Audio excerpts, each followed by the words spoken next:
CataractCoach.com, podcast series, episode number 67, with Arthur Cummings, the future of refractive surgery, both corneal and lenticular. Welcome back to our Cataract Coach podcast, and today I have a very special guest, my dear friend, Dr. Arthur Cummings, or I should say, Mr. Cummings, as they refer to you there in Ireland. Arthur, welcome to our podcast. Thank you, Uday. Thank you very much. It's my pleasure. What a privilege.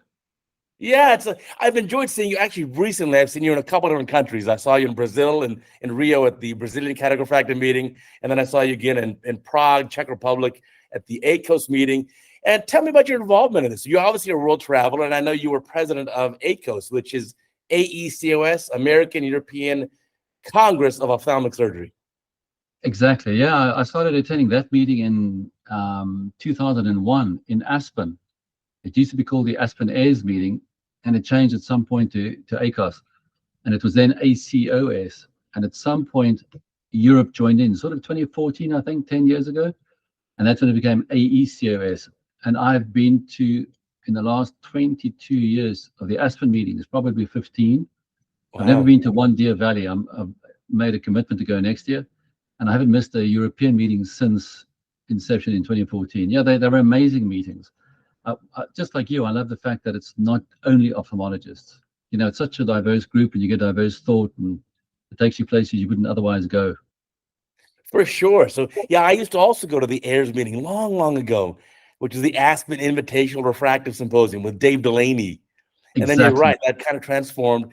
This was my very first AACOS Europe meeting in Prague. And boy, I had such a good time. Now, I'll tell you, I left with one bit of sadness, which is there's so many amazing products and technologies and implants that we just don't have in the USA. And when I hear about them on the podium in Europe, I feel a little twinge of jealousy.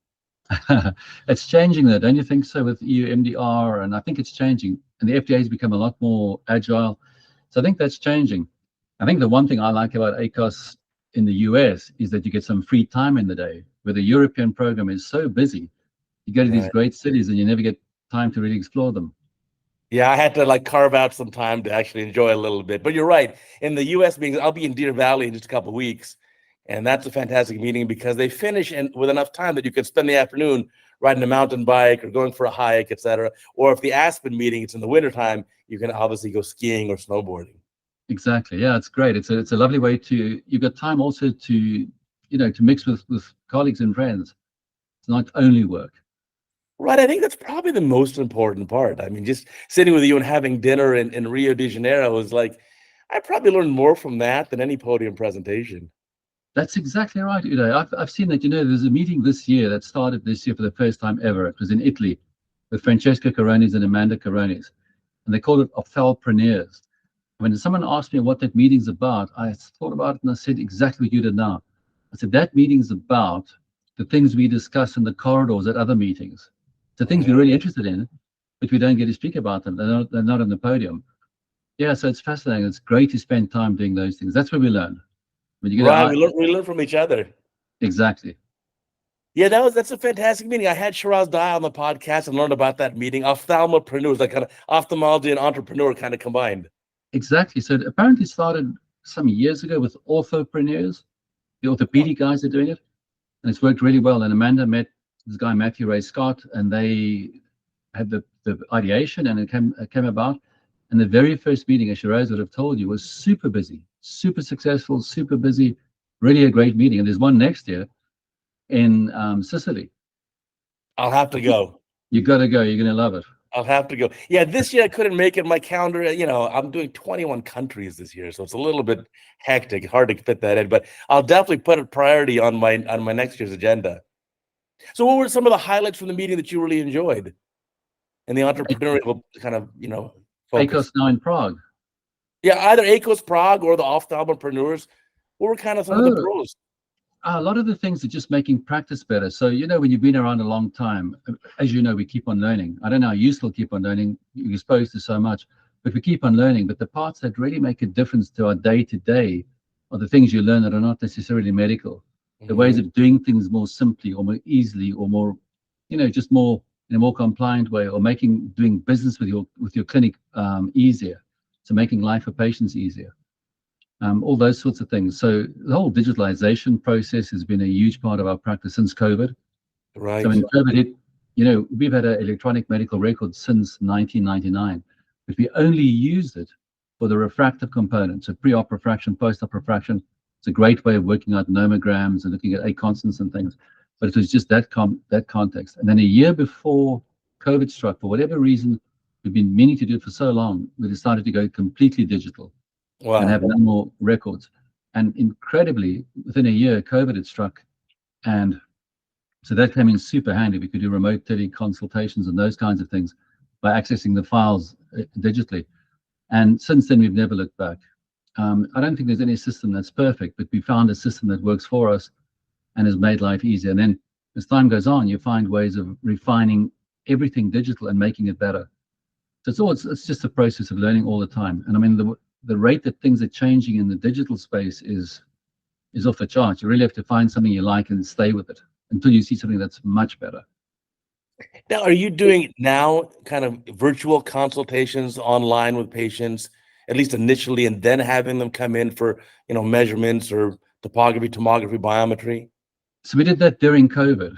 But the way it's transitioned now is what I learned recently. This is one of the big learnings for me.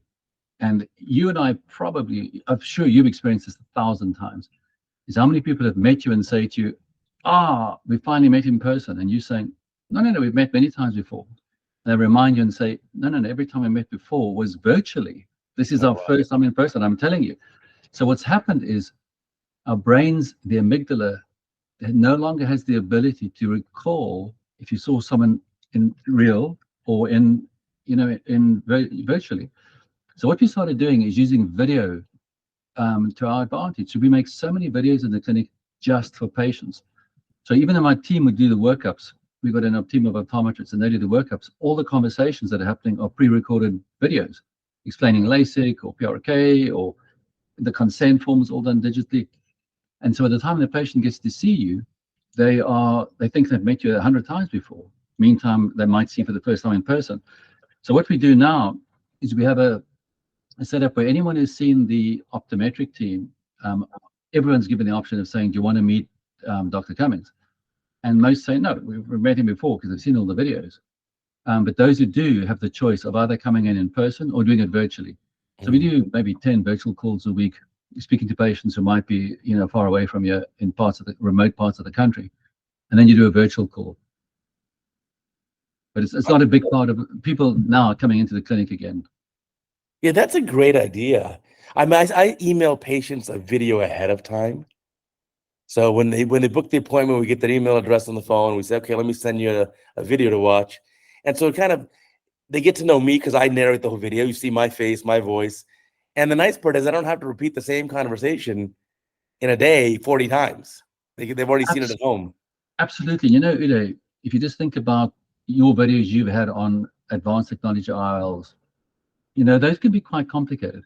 So can you imagine trying to give someone in the course of a couple of hours their time in the clinic, do the assessment, figure out what you want to do, then go through the consent, and they leave you saying, I've spent 2.5 hours, I've been bombarded with information, but I don't understand anything. So if all of that's done in video and they get it before the time, they can watch it as many times as they like. That's key. They can watch it with a friend, with a mom or a dad or a colleague.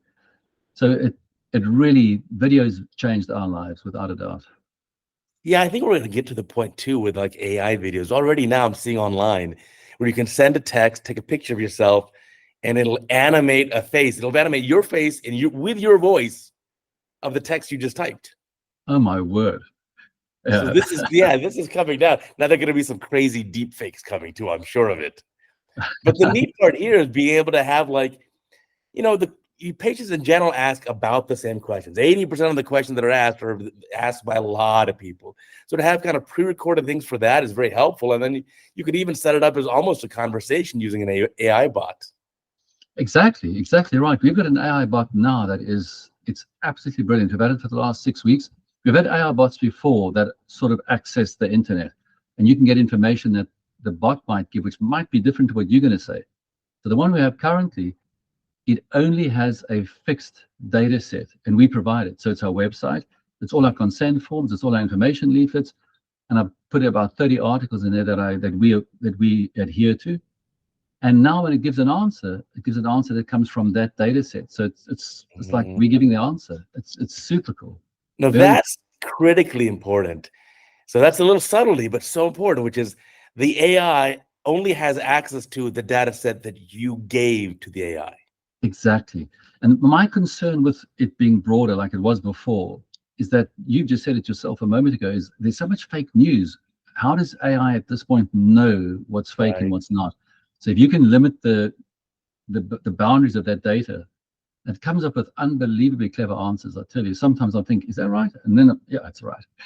Wow, that's kind of neat. No, I like that idea, because a famous example that was in the news recently was, AI ChatGPT 4.0 was asked, like, okay, the pepperonis on my pizza keep sliding off. How do I make them adhere?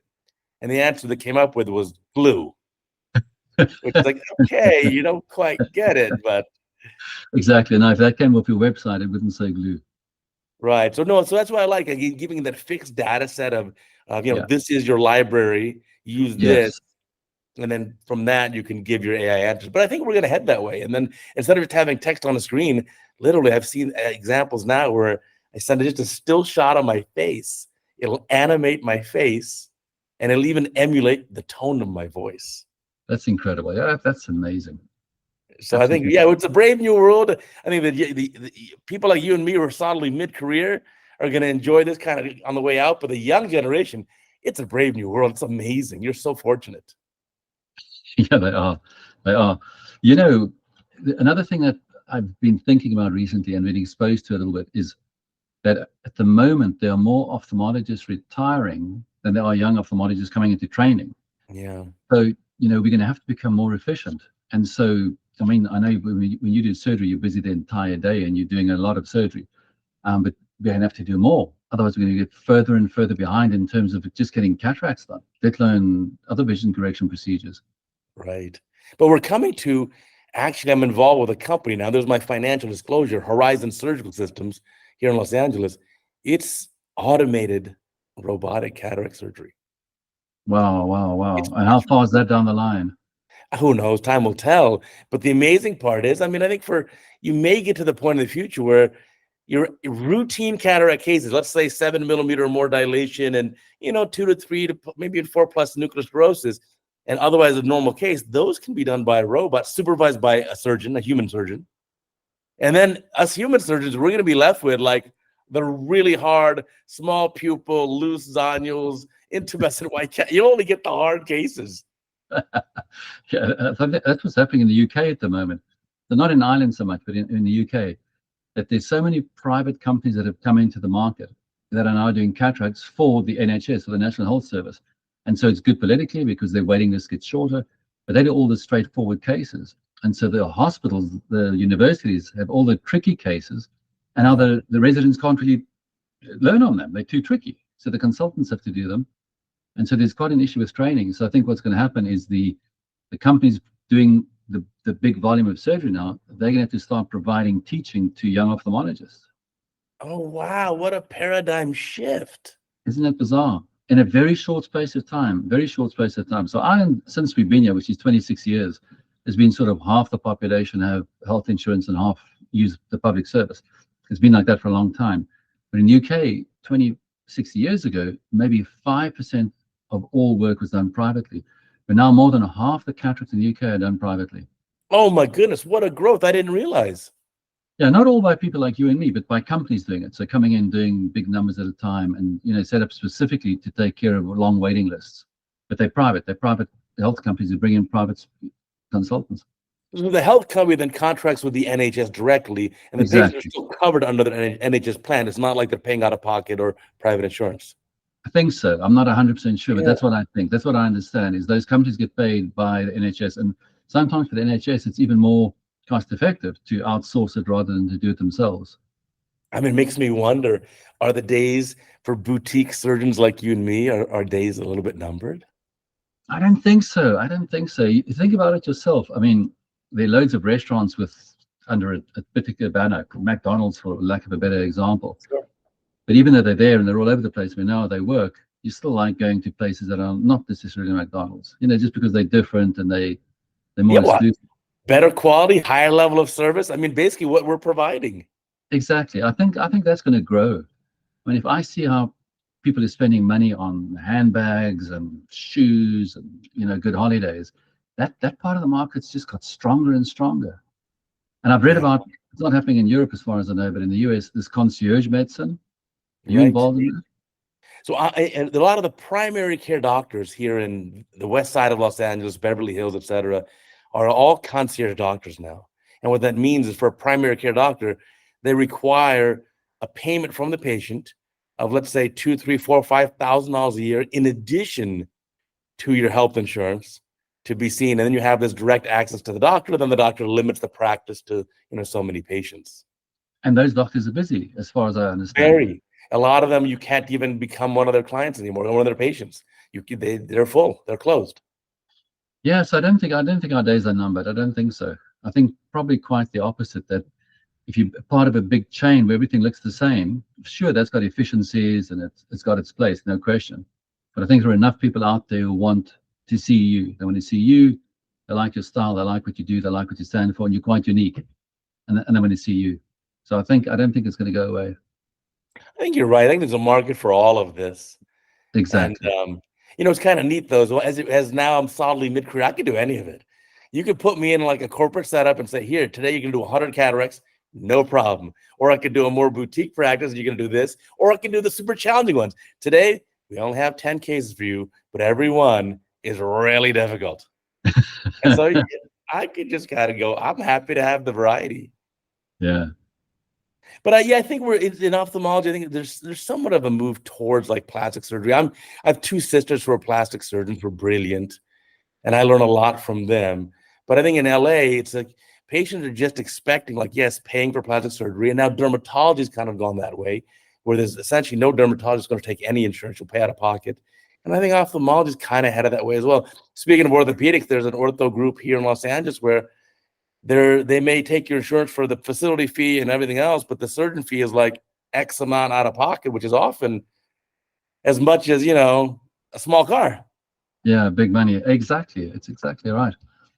And I think there's a differentiation now. 20 years ago, 30 years ago, you and we only practiced medicine, and people came in with pathology. Right. And now it's changed where a lot of our patients don't have pathology. They just want performance. They want to see better. They want to function better. They want a different lifestyle. They want to enjoy their retirement in HD. They want to, they want to enjoy their life. And it's all a performance related issue. And so that changes the game, because not only must you do the procedure well, but you also have this additional metric of, did you meet their expectations? And I think that's going to become a bigger and bigger part. I mean, look at the growth of, the growth of 80 IOLs in terms of presbyopic correction has been quite slow. Mm-hmm. But I think that's a lot to do with the doctors ourselves. We've taken a while to get on, but once people start doing them, they just do bigger and bigger and bigger numbers, the surgeons themselves. And as more and more doctors become accustomed to using them and using the tools, to predict better outcomes, like you don't do it for patients with heavy floaters or with corneal irregularities. Once those things are all established, the results for those procedures are really, really good.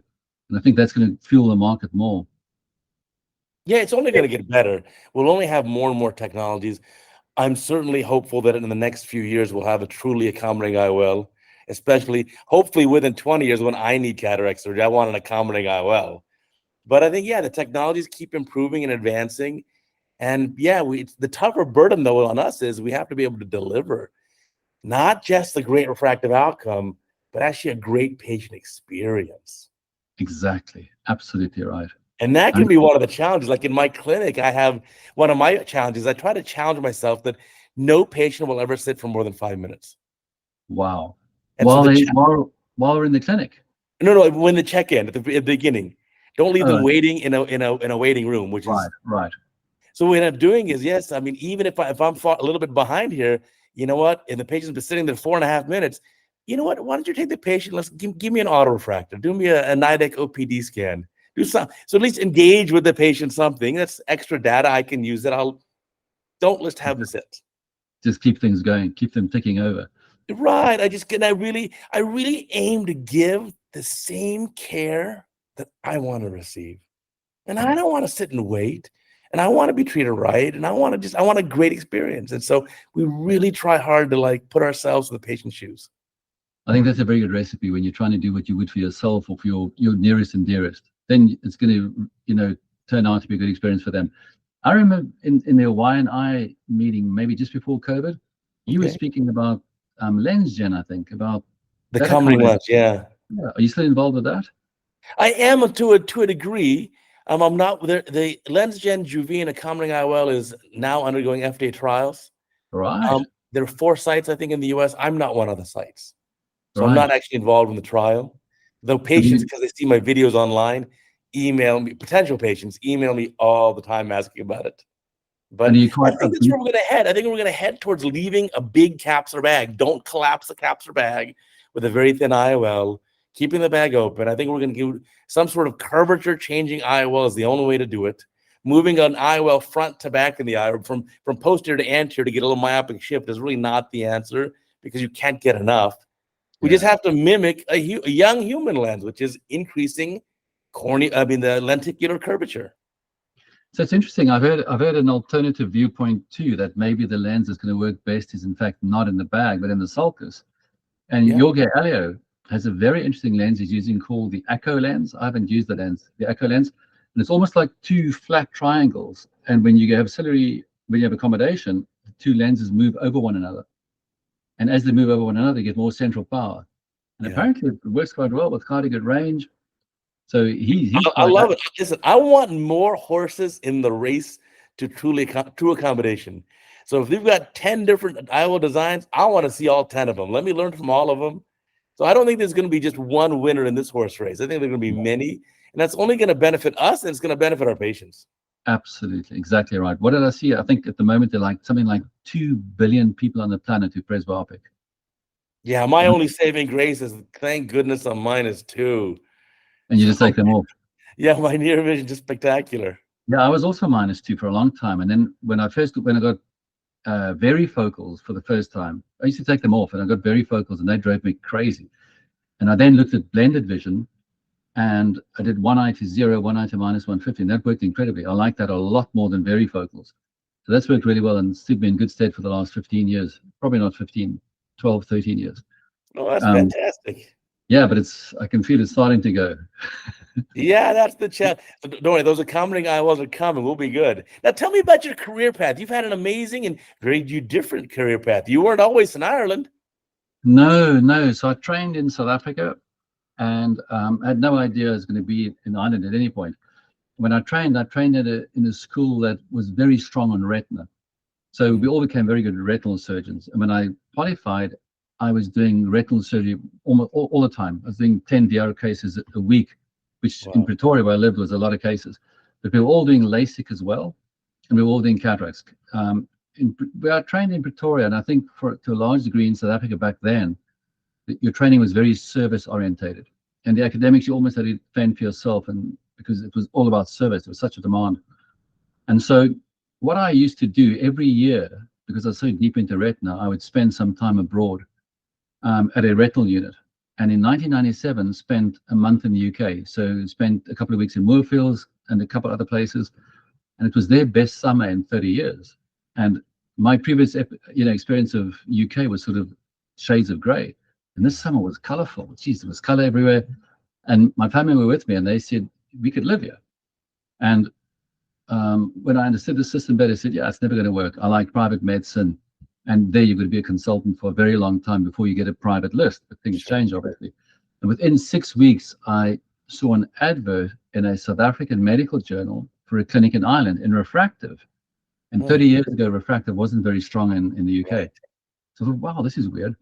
So I rang the guy, and he invited me to come visit. We came to visit 6 weeks later. We came in the middle of November, where it's dark at 4:30. It was raining the 4 days we were here. But we couldn't believe the vibrancy and people out and about all the time.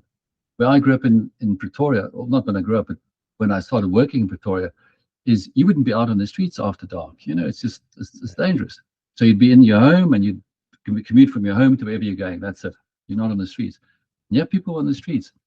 And so what we figured out is I was doing a lot of LASIK in South Africa, but very much like a technician, doing a refraction, doing the test we could do, doing the procedure. And when a patient comes back, just checking their vision. And once they get to 20/20, you stop checking. You don't even do a refraction. So I thought, let me spend some time in a refractive clinic that's doing refractive only. And so that's when I joined this clinic as a fellow in 1998. And after 18 months, when it was time to go back, my wife just said she really enjoyed the lifestyle here. She enjoyed the fact that the kids could walk to school and cycle to school. And so we stayed on. And I didn't do any retina in that 18 months. And in fact, for the next 8 years, didn't do a cataract. Wow. So it's quite competitive. And even in the private sector, there was just no space for me. So I was doing LASIK only. And I think, Uday, had I known it would have worked out this way, I mightn't have stayed on. I did LASIK only. But the funny thing happened is a new hospital opened, the one where I work now. My clinic's adjacent to this hospital. And they opened up, at that point, they were part of Johns Hopkins. And then within 6 months, they transferred to some other US groups like Triad and UPMC. They're now owned by an Australian group. But anyway, they opened a new hospital and they had place for me. So I started in cataracts again. And when I started in cataracts, I was really disappointed with our refractive outcomes because I'd become so LASIK mindset. I said, why is it so bad? Especially on previous LASIK patients. So then we started doing some projects on trying to do different ways of calculating IOL power without formulae. So we developed this product, a colleague and I, we got some support from the state, and we had to do all the science we had to do with local Irish universities. So it took us a little while to get through the science. Once we had proof of concept, we did a clinical trial, and we had one of the big corporates sponsor the clinical trial with a right of first refusal. The trial worked out really well, so the results were spectacular with no formulas. And so they acquired the technology. But it got me big into the space of cataract surgery is 100% refractive surgery. For sure. So, yeah, so if we see cataract patients afterwards who need spectacles, we're disappointed. It's not what we were aiming for. We wanted to get them out of glasses. Yeah, I mean, some of the data you bring up is that, for cataract refractive surgery like LASIK, we're used to about 95% of patients are plus or minus a half diopter target. Exactly. Whereas typically in the US, for really great cataract surgeons, it's maybe 80% plus. So that means 1 out of 5 patients is a miss. Exactly. And when you have your own lens, that plus or minus half that you're out, you can still compensate for some of the error. But when you have a fixed lens inside the eye and it's a diffractive multifocal, you've got to be on target to get the best from that lens. So, the bar is being raised all the time. When we were in Brazil, I bumped into Warren Hill, and he said he's actually changing his entire RBF formula. He's rewriting it because of how much AI has learned in the last little while. He says the new version will be significantly more accurate. So I think with IOL surgery now, we're going to start looking at the same kind of results as LASIK. Yeah, I think we're going to get there, which is really neat and obviously important for when we have these newer technology IOLs. Yeah, exactly. Michael Moroccan, I'm sure you know Michael Moroccan. Sure. And Michael, he asked a question one day to a user group, and he said, what do you think the repeatability is of a refraction, the refractive process, do within plus or minus a half, and over a course of a day, same patient? And everyone said, surely 100%. And he said, no. It's only 92% of refractions will actually get you to plus or minus a half. And that's inter-examiner, as well as the same examiner with one patient the whole day. So even refraction per se is not that accurate. And we're getting sort of 92 to 94% of people with the standard treatment around that number. We're getting plus or minus a half. So the limit is no longer the devices we're using. It's more about what we're putting into the machines. So we started recently doing ray tracing LASIK. So instead of using a subjective refraction, using biometric measure data. Yes, exactly. But the key thing is, so no matter how you currently customize a treatment, whether it's topography guided or asphericity guided or wavefront guided, you're using one customization process for the procedure. Sure. With ray tracing, what happens is the very first thing you do is you measure the eye, including biometry, and the software creates an avatar of the eye. So now the eye is your eye with your actual length, your curvature, your anterior chamber depth, your lens thickness, the whole lot. Whereas all the other procedures we do, once the calculation is, or once the calculation starts, it's done on Goldstrand's eye model. And Goldstrand's eye model is always 24 millimeters long and Right. 42 diopter corneal curvature. And by definition, that eye is pretty close to emmetropia, while the patients we're treating are not emmetropic. So no matter how clever the diagnostics are, when you apply them to Goldstrand's model, you lose some translation. So now it gets translated to your avatar. And then it does the treatment in silico. So it does the treatment virtually on this virtual eye. So it's planned the treatment with all the information it has. It's got wavefront, it's got, and that's to 100th of a diopter. It's got the curvature of the cornea with, what is it, 25,000 data points as opposed to 1K or 2Ks. And then it's got actual length with knowing exactly where, along the line of sight anyway, where the lens is, front and back. And then because it has all that information, it can recreate the lens shape. So now it recreates the lens shape and has your avatar. But it does the treatment. If that treatment was perfectly planned, then all the rays land up on the fovea. So they invariably don't. And then what it does is it looks at the rays that have not landed up on the fovea and ray traces them backwards through the vitreous, the lens, the cornea, and on the spot it exits your cornea, makes the adjustment to get it right on the fovea. And it runs through this reiteration process. And we were involved in this trial in 2009, which was 3 different devices. And the calculation was 6 hours long, done in Zurich. Wow. 6 hours long. Now on the device, the test is getting the data in about 8 minutes. But on the laser, once you put it on the laser, I've never seen one yet take longer than a minute. Within a minute, it's done the whole thing, all the iterations, and says, here's your treatment. And so the results there are spectacular. Chandra Bala in Australia, he's done 2,000 cases like this now. And he has, I'll give you the numbers now, 86%, I think, are 2016 and better, 100% of 2020, 86% of 2016, and 49% of 2012. Wow. So That's like it's the retinal limit almost, right? Yeah. So once you start improving the input and the way the laser's thinking about it, the results they get better and better and better. And all that does is the IOL patients are saying my LASIK friend's seeing better than me. So the bar, the bar just keeps on going up. Right. So then we have to apply the same technology for lenticular patients, for IOL patients in the future. Yeah. So I mean, you're a fan of the light adjustable lens, aren't you? Well, that's an option too. But how about this? Something even easier. Why don't you put an IOL in the eye, let it heal up, aim for a little minus, and then a month or 2 or 3 later, do this keratofractive procedure. I love that idea, but now you're doing 2 procedures. Well, that's okay. It's for 2012 vision, I'll take it. Yeah, especially a LASIK. I mean, the recovery's overnight. Right. Or in the future, we'll have refractive index shaping where we'll be able to, use a femtosecond laser to adjust the power of any existing IOL in the eye and almost in perpetuity. Now that's interesting. That to me is very interesting, that you don't have to adjust it. I did the LAL, and the biggest headache was how many patients were on target initially. And I don't want to do anything, nor do they. And then you've got to go through the process of locking in and so on. Right. So I think it has its place. Yes. I don't think it's for like every patient who walks in the door. No, nor do I. I don't think so. But no, it's just, again, I always want more options, more technologies, more choices, more tools in my toolbox is the way I see it. It keeps it fun, doesn't it?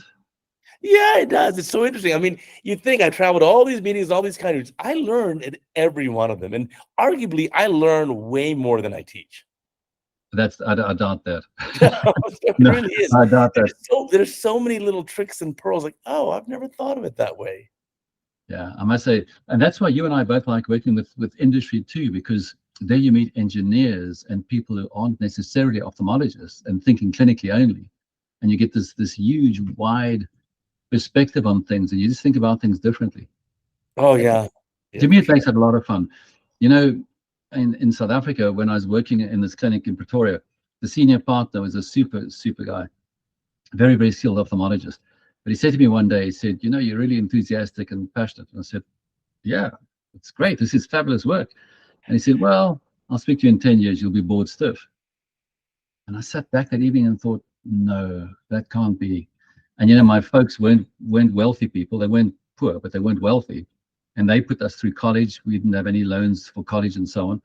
And I thought to myself, I'm never going to let that happen, that they worked really hard to let us go to college. Right. And then we bored in 10 years.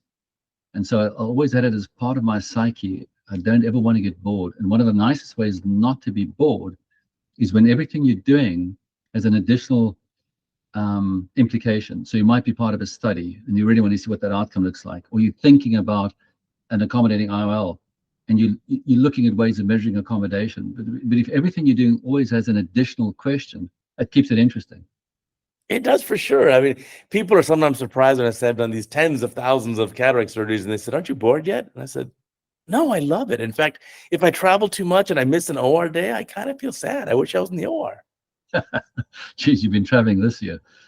Right. So, no, I think that's the neat part about this. I mean, if you find something you're passionate about, there's so many unanswered questions. You know, you do a surgery, like, you know what if I did this? What if this existed? Yeah, And so I absolutely. think that's the neat part. Yeah. It's fascinating. There are many of those things where if you look at the evolution of just laser vision correction, for argument's sake, starting with PRK and then going LASIK and then going lens extraction, is if you today had none of those and all three suddenly became available, which one would rise to the top? You know, it's so difficult to, I mean, I sometimes hear people saying PRK is an awful procedure and it's had its time, but there are times for me when it's the only one that's going to work. You know, for repair work, it's a brilliant procedure at the right time. But it's interesting. I've asked myself that question a few times. If right now 3 people came out with these 3 procedures and ICL to make things even more complicated, and said these are the ways we can correct vision, which one would naturally rise to the top if they're all starting off the same playing field? Gosh, I don't know. I mean, at this point, I want all of them. Exactly. I don't want to be limited by just having one, but which will rise? I guess it depends on your patient population. If I'm in an area that's a younger population, maybe just like a LASIK or SMILE or refractive procedure is going to be at the top. But if I'm like in my practice, Beverly Hills are not a lot of young people. The average home price is some gazillion nonsense, crazy.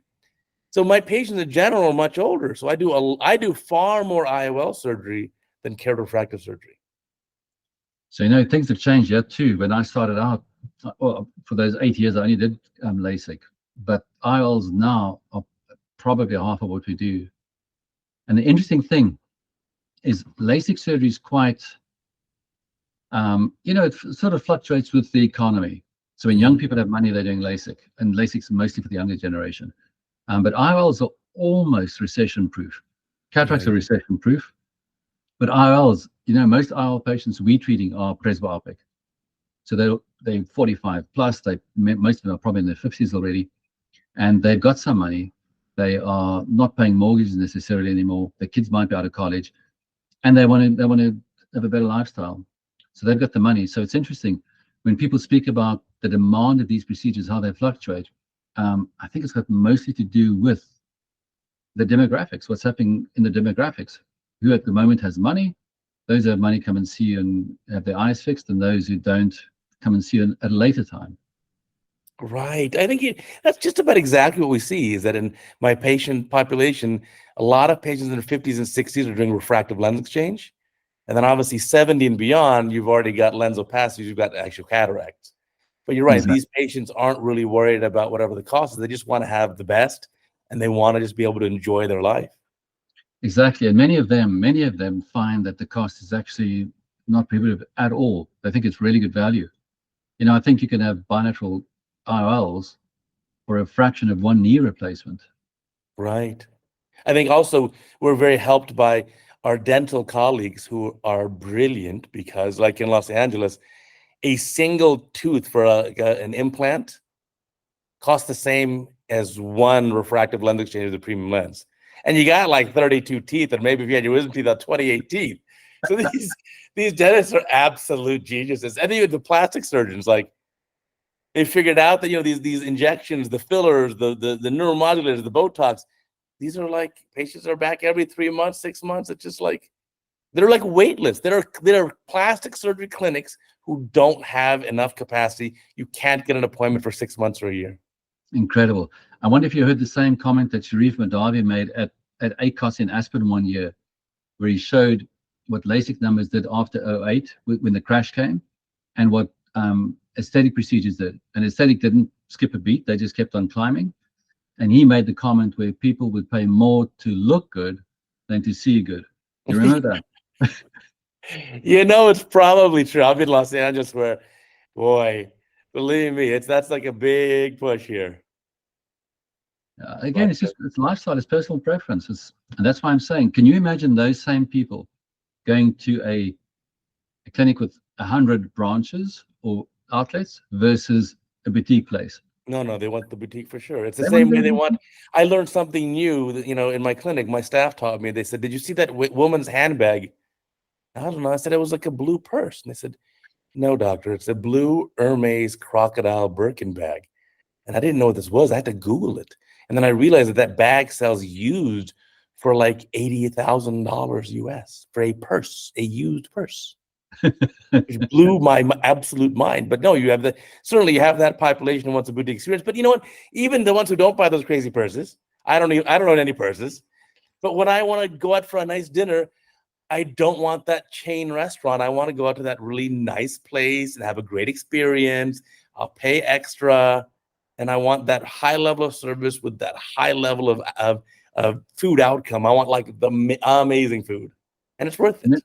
Uday, there's another thing that's fascinating. It's pure psychology, and that is just that all of us figure if you're paying more for something, it's better quality. It's just what we figure. Mm-hmm. It's psychology we can't get past. And I know in our prices are nothing like in LA, but the only way we could eventually differentiate in Ireland was based on price, because our website never really spoke much about technology, but every other website of clinics doing refractive surgery would say the most experienced surgeon, the best technology, the best. So it's hard for someone looking to do refractive surgery. But they all say the same thing. They all look the same. They all say the same thing. But the one way you differentiate is by price. So the moment your price stands out, then people say, why is that? And there are very few who can keep on pushing their price up to create the fact that, or the impression that they are the leading light in the area. If you're not doing good work, you can't keep on pushing the price up. So then you sort of, it's a different model. It's stack them high and sell them cheap.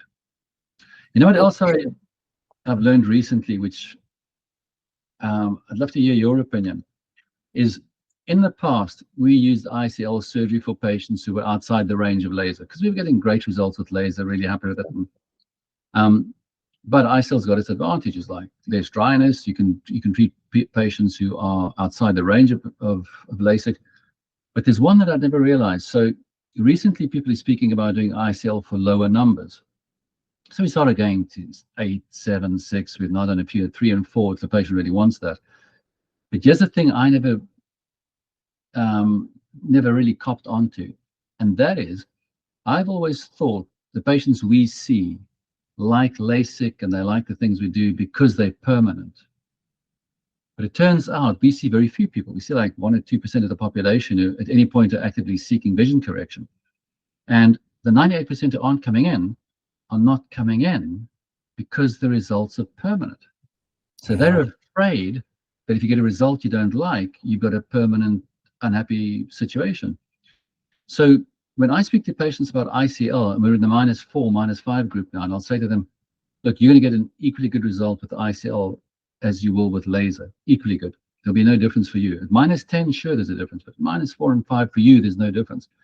And I'll say, well, there is one difference. I can remove the ICL if I don't like it. I said, yeah, that's totally true. And they're saying, well, that for me is worth twice the cost. I'll pay the premium. I like the fact that I'm going to remove it. Well, I can remove it. And I'll say to them, well, in all the years we're doing this, we've actually never removed one for a patient who's unhappy. They said, I don't mind. I know I've got the choice to go back to where I was if I don't like it. That's quite powerful, don't you think? I think that's brilliant. I think it's like, I never really thought of it from that perspective, but I do admire Star Surgical for really advancing that ICL, the newer iterations from the US now with the Evo ICL. I don't work with that company and as a consultant or anything, but I'm just admiring from the sidelines, like, wow, you're doing a great job. I even see I'm scrolling through Reddit, the Reddit website, and I see ads for, because I must be doing so much eye stuff on the Google searches that I see ads for Evo ICL in my Reddit scroll. I'm like, wow, that's kind of progressive. I didn't think an ophthalmic company would kind of advertise on Reddit, but bless them, they're doing good things. Incredible. Are you doing ICLs? I am.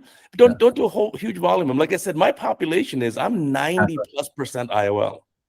Yeah. So in the past, maybe 10, 15 years ago, I did more LASIK, maybe, you know, almost equal numbers, but now I'm doing far more IOLs. And it's, to me, honestly, it's a more fun surgery.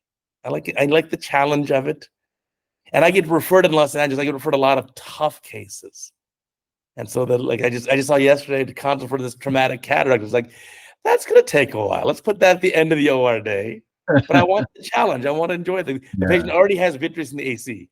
So I'm like, okay, this will be fun. So what do you, I find more interest in that. LASIK is great, but, you know, speaking of robots, there's a lot of LASIK that's pretty much automated, right? I go to my femto, I put a suction ring down. Once I have it lined up where I want, all I do is step on a pedal. I swing over to my excimer. Okay, I lift a flap. I have my, you know, my routine and the amount of time it takes in the room, the temperature and the humidity, and then the excimer does the ablation. It tracks the eye for me at 500 hertz. Okay, I put the flap down. So this, we're already probably 90% robotic on the you know, keratofractive surgery. Absolutely, absolutely. The few things you do are docking properly, and if you lose suction, knowing how to manage that, you know, quickly. And then with, no matter how good the trackers are, you still got to align the patient properly, because the trackers are tracking the pupil while the laser is treating the cornea, so you can still get misalignment. Yeah. But you're right. I mean, all the magic's happening with technology. Right. So I think we're not quite there yet with cataracts. The robotic cataract surgery is still coming. But at this point, yeah, I love the challenge, the thinking through. And, you know, my big OR days are Mondays. I always go Sunday nights. I go through my Sunday evenings. After dinner, I go through my lineup for the next day and kind of think about all the cases. Like, oh, let me look at the pictures from that case and plan out what we're going to do. So I just still find so much fun in it. I like it. I like the mental challenge of like the puzzle, and then obviously the physical challenge of doing that tough surgery. Yeah, you can see you're passionate about it. I mean, you have to be. If you don't have that kind of enjoyment, then like my friend said way back, you could get bored. But you'll never get bored. Right. So no, it's fantastic. So I have slowed down. One of the best advice I got a few years ago was someone very important to me, elderly person, said that his biggest regret in life was that he wasted his 50s and 60s working so much. For what? And when the person finally retires at 80 something, he lived another year and then passed on. And he says he never got to enjoy. So what? The bank account had a couple more, you know, little numbers. What's the difference? So then after that is when at 52, I retired from my professor duties 2 years ago. And now it's like I'm enjoying my practice, but I'm enjoying having a life. I'm enjoying traveling. And like you, I'm an empty nester. Kids are grown up. So it's just kind of fun to just really, you know what? I love ophthalmology. I love doing surgery. But I also want to love enjoying my life, especially because after age 50, we're all on the second half. Absolutely right. And you know something, I mean, I've had so many people my age nowadays saying, our only currency is time. That's all you have. Right. And how do you spend that time? And you don't know what's ahead of you. You have no idea what's ahead of you, you know? Yeah, absolutely. So we need to make sure that we spend enough time recharging the batteries and not just working. Because you can sort of, in ophthalmology, you can, if you want to, you can work all the time. There's enough work, and it's cool, it's fun. But I think you got to take time to recharge and just sit back and get a bit of perspective. Yeah, I struggle with it actually a lot. In my 30s and probably at least half or more of my 40s, I was a complete workaholic. It was nonsensical. It was crazy.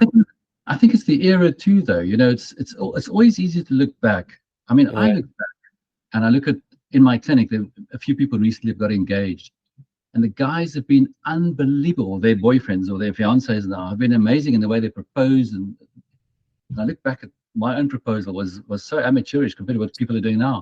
The bar is much higher. Oh my word! If I look at how hands-on I was, I thought I was a hands-on father when the kids were younger. Compared to my son now with his kids, it's like it's a paradigm shift. It's unbelievable. He by the way is one of your biggest fans. he is a huge fan of yours.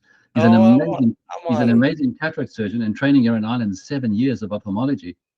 And when people, comment on his skills and how good he is, he says, Uday. The And cataract coach. Yeah, there you go. No, I I'm think honored. It's like I think he's it's really watched all of your yeah, it's been fun. videos, all 2,000. Yeah. Yeah, it's been. We're still keeping up with one video a day. I can't tell you how much work that is. that maybe I still am a workaholic because I'm still sticking to a new podcast every single week and a new video every single day. So it does add up, but just a different kind of work. A different kind of yeah, work. but I enjoyed. I learned so much. I see things like today's video of the day is so interesting. It was a patient who had like loose zonular support, and then the surgeon saw that a little piece of nucleus went behind the posterior capsule. Well, then the question is, what do you do about it? And so this surgeon did some pars plana ports and took it out with a vitrector. But then I kind of posed the question to the audience, okay, what would you do? And I love to read all the comments because there's a whole spectrum of options what you can do here. So I kind of learned too. Some people say, no, I've had this exact patient many times. Don't worry, it'll dissolve in the cascade of inflammation. Other person says, no, I had a patient like this. They got chronic CME, macular edema. So to me, it's just great learning. Yeah, it's brilliant. It's I amazing. can put a video up, and in the first couple of days, I can have thousands of ophthalmologists see it. Like in a week, 10,000 ophthalmologists, no problem at all. How do you manage all the queries? You need an AI bot to do that for you. I need to look into that. But one of the tough things that I struggle with is how do I get someone else to edit a video for me? And that's tough because even if I hire a professional video editor, what do they know about capsulorhexis? They don't even know what the word means. Exactly. But I'm just thinking, you could have you could have all your videos listened to by an AI chatbot. So it puts it down in script for you, transcribes it for you, and feed all of that information into a chatbot that's its information. You'll get an amazing resource there. Oh, God, you're so right. I should think about that. Yeah, I just have the data set would be these 2,200 videos. And then you could have an AI bot trained on that. And then you could query it anything and then get the answer from those. And it'll say to you, Uday said on the 1st of March 2022, this is how this was managed. And this colleague said this on that day. You'll get an incredible insight, a wealth of knowledge. I thank you for a brilliant idea. But now that's going to be so much more work. You will subcontract it to someone. I'm going to have to contract that. That one I'm going to have to contract out. That's for sure. Because I love the idea. It's fantastic. It's just an amazing resource. Imagine anytime you want, you can just pop it into your website, ask Uday, boom, and it comes out with resolving the question on your data set, not on stuff that's happened outside there. And if it picks up a comment, there'll be context to it, where you've said, there's an array. Some take it out right now, some wait. If the nucleus fragment's quite small, I'll watch it for a while. It might just dissolve. It gives you perspective, but will give you what people have done along the way. Oh, it's a brilliant idea. Yeah, I'll certainly have to look into this, and then I can pair it with that AI bot face and my voice emulator, and so it'll. And then you can be on holiday permanently. You can be permanently traveling. But then I'd miss the OR again. Yeah, exactly. So what's coming next for you? So you have a son who's going to be obviously an ophthalmologist. That's fantastic. Yeah, he's working with me now. So he did a fellowship this year. He did 2 fellowships. He's done one in ocular plastics and he's doing one in refractive. So the refractive one ends now in the next month. So he's done a lot of LASIK, ICLs. He's a great cataract surgeon. He's done lens replacements. And then he's doing ocular plastics at the local academic hospital here. He goes in 1 day a week. And he's a very gifted ocular plastic surgeon. So yeah, we're working together. I hope to work with him for the next, if my health holds out, I'd like to work like I am now for the next 4 or 5 years, which is like flat out, and then start winding down. And I hope in 10 years' time to still do sort of one morning every second day, helping him with things, but then spending more time on the things that my wife and I can do together. She's also worked pretty hard all her life. She's an audiologist, and she was on her own for 20 of the years here in Ireland. And then over the last few years, she's put together a big team. So she's got 8 audiologists now, and she only works, well, not only works, but she does 3 long days a week, but she's changing that to 2 days soon. And so you can sort of exit from clinical work not in one go, but sort of systematically over time. Right. Yeah. But I think I'll you, do similar. Just kind of slowly taper it down to yes. have the shift to find new balance. Yes, but the thing you're going to need, and so am I going to need, because we've been so busy and active in so many ways, is as you taper from clinical, you need something else to start growing. So if you only had the concept of Cataract Coach now, it would be unbelievable. You'd grow beautifully. You transition from being a clinician full-time to Cataract Coach taking off and then making that a real full-time thing. But you're doing 2 full-time jobs at the moment when you're running a big practice and doing a lot of surgery, and you making 2,000 videos in the last few years. So those are 2 big gigs. But you can probably carry on doing videos for forever once you're not busy clinically anymore. Yeah, I mean, the amazing part is I used to feature at the beginning, all the videos were me operating because that's what I had. But then I started asking viewers, hey, send your video in. And I get now 30 to 50 videos sent to me a week. Yeah, that's brilliant, Uday. That's great. That's how people learn. That's absolutely brilliant. That just shows you how collaboration is, and together we're stronger rather than, you've got a massive knowledge, but it's still limited to your experience. Right. And that's why you still learn things from other people.